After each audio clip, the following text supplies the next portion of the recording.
अरे बाबा बड़ी परेशानी में बानी। आ बच्ची चल कुटिया में।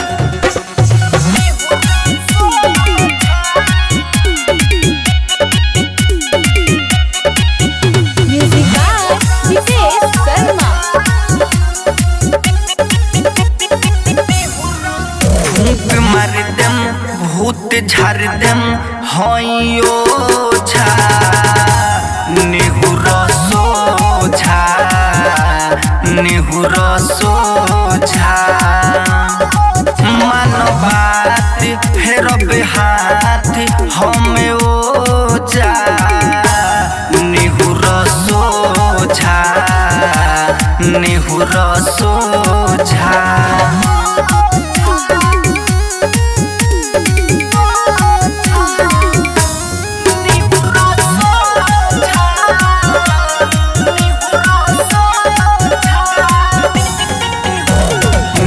जइबू खाली कुटिया से मल दतनी भभूतिया से तबीज एगो देत बानी पकड़ना तनी मुठिया से।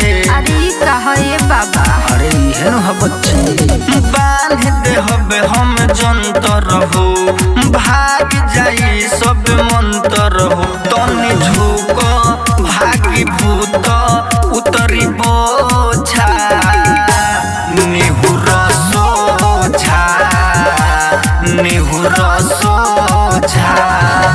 खुशबू रिकॉर्डिंग स्टूडियो काला बिशनपुरा बाजार।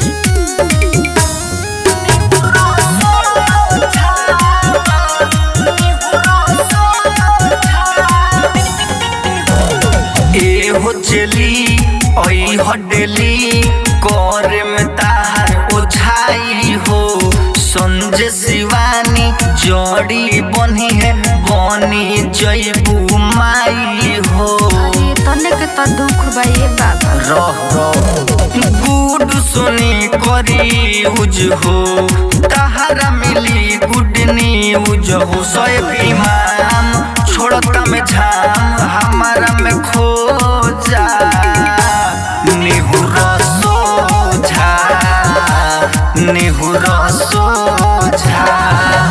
अब दुख भागल बाए बाबा। भागिए जाई दुख बच्ची।